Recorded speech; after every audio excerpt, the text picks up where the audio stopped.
Baba Vanga no se volvió famosa por lo que dijo, se volvió peligrosa por lo que coincidió. Durante décadas su nombre estuvo ahí, flotando en documentales, libros viejos y rumores de Europa, pero sin tomársela en serio de verdad. No fue porque fuera una vidente, sino porque con el paso del tiempo empezaron a aparecer patrones que nadie supo cómo encajar. Cosas que solo parecían tener sentido cuando ya habían pasado. Aquí no estamos hablando de misticismo ni de frases sueltas sacadas de contexto.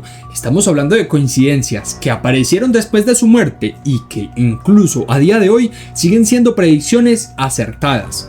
Hoy no vas a escuchar una lista rápida de predicciones para asustarte un rato. La idea es otra, entender quién fue Baba Vanga de verdad, cómo se construyó su figura con los años, quiénes la escuchaban cuando nadie más miraba, y por qué lo más delicado de todo lo que se le atribuye casi nunca apunta al presente, siempre va más allá, mucho más lejos. Las predicciones que se relacionan con 2026 no son las más famosas ni las más repetidas, son justo las que menos ruido hacen y por eso las que más preguntas dejan.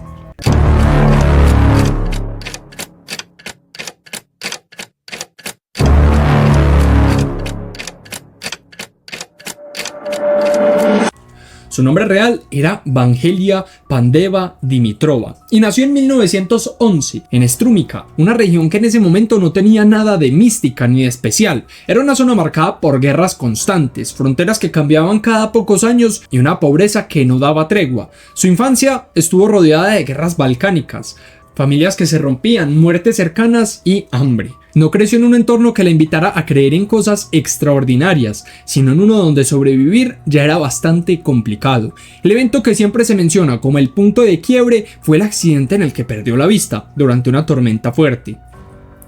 Fue un accidente documentado, duro, y después de eso su vida cambió. Al no ver, empezó a depender de otros sentidos, y ahí aparece algo interesante, una memoria auditiva y descriptiva fuera de lo común. Recordaba voces, detalles mínimos, historias completas con una precisión que sorprendía a quienes la rodeaban.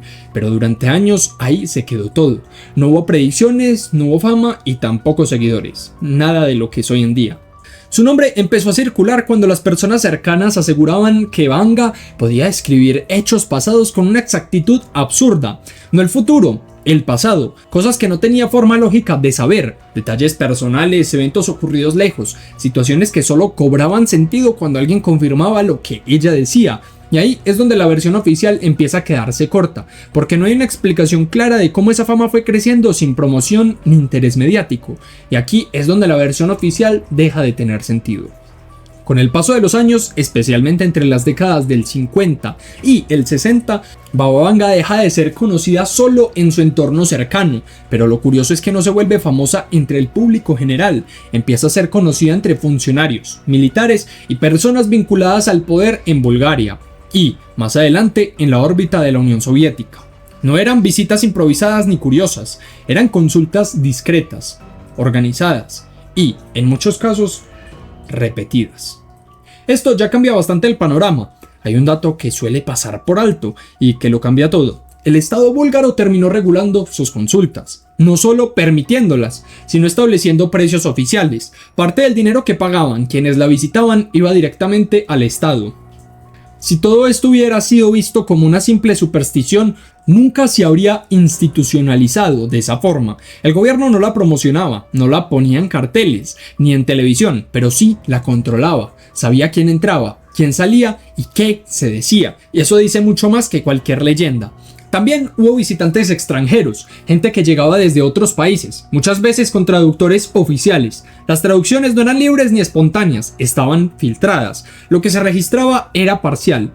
Gran parte de lo que Baba Vanga decía nunca se escribió, se transmitía de forma oral, de boca en boca, lo que hace que con los años muchas frases se deformaran o se sacaran de contexto. Ahí nacen muchas de las llamadas predicciones fallidas, frases incompletas, interpretadas años después, sin el contexto original ni la intención real con la que fueron dichas. Lo más llamativo es que las predicciones más inquietantes no fueron las que circularon en libros o documentales, esas realmente casi nunca se divulgaron completas, no porque fueran demasiado fantasiosas, sino porque eran demasiado abiertas y difíciles de encajar en un titular fácil. No hablaban de un evento puntual, sino de procesos largos, cambios lentos y consecuencias consecuencias que solo se entienden cuando ya están encima. Eso no vende bien, pero deja huella, por ello en su momento no se popularizó.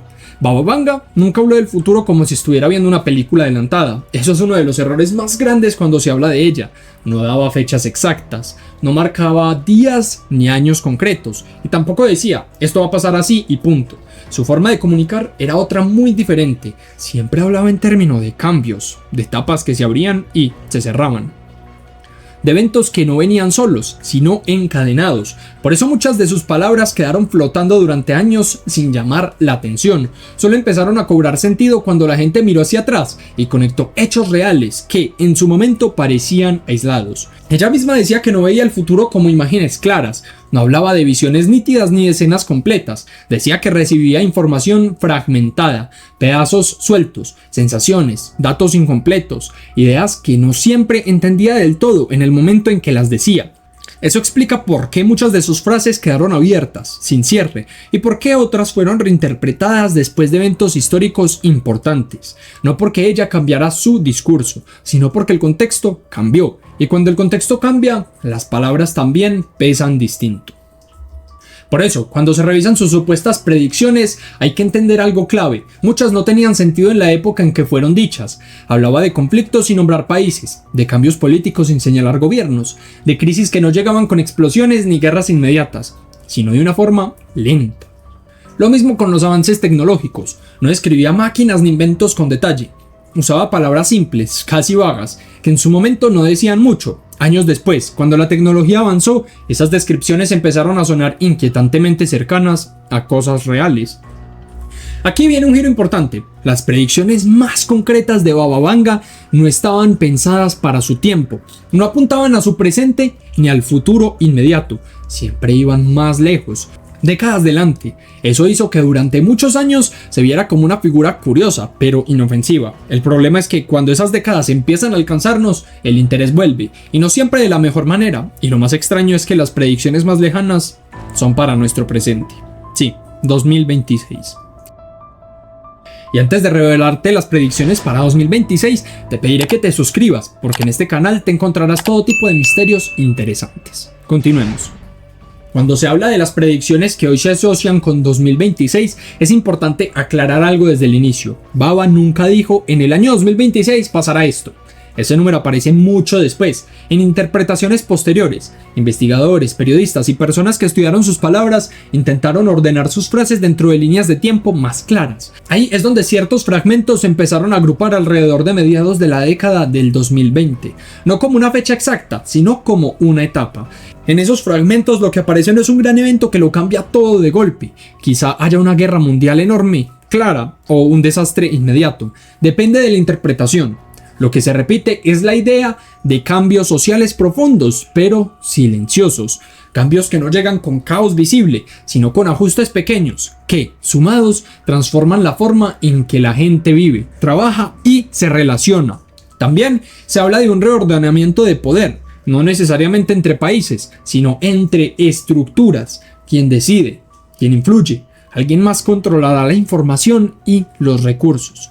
Otro punto que aparece en estas interpretaciones es el de avances que no serían celebrados, progresos que, en lugar de traer alivio, generan problemas, no porque sean malos en sí, sino porque cambian reglas que llevaban décadas funcionando, avances que obligan a adaptarse rápido, sin tiempo para entender del todo las consecuencias, nada espectacular o que cambia el mundo de un momento para otro, justo por eso es más inquietante.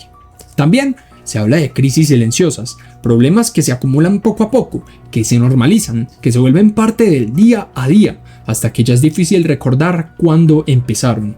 Ese tipo de crisis son más complicadas porque no activan alarmas claras, simplemente afectan a millones. ¿Por qué entonces 2026? Porque muchos de estos fragmentos apuntan a un momento en el que varios ciclos coinciden, cambios económicos, tensiones sociales, transformaciones tecnológicas y ajustes políticos que no nacen ese año, pero que podrían empezar a notarse con más claridad alrededor de ese periodo. No es una fecha exacta, sino un punto de cruce, y eso es justo lo que hace que tanta gente vuelva a mirar lo que Baba Vanga dijo, o lo que se cree que dijo. Y ahí está el punto central de todo este tema. Baba Vanga no dejó respuestas cerradas, dejó preguntas abiertas, fragmentos que solo pueden encajar cuando alguien decide unirlos. Por eso, su figura sigue generando debate tantos años después de su muerte, no porque tuviera razón en todo, sino porque algunas cosas siguen resonando, justo cuando nadie esperaba que lo hicieran. ¿Crees que lo que dijo Baba Vanga se ocultó para evitar el pánico o para que nadie conectara los puntos a tiempo? Déjame tu respuesta en los comentarios. Y si quieres ver otro misterio que nos han ocultado por siglos, en pantalla te dejo otro video. Nos vemos allí.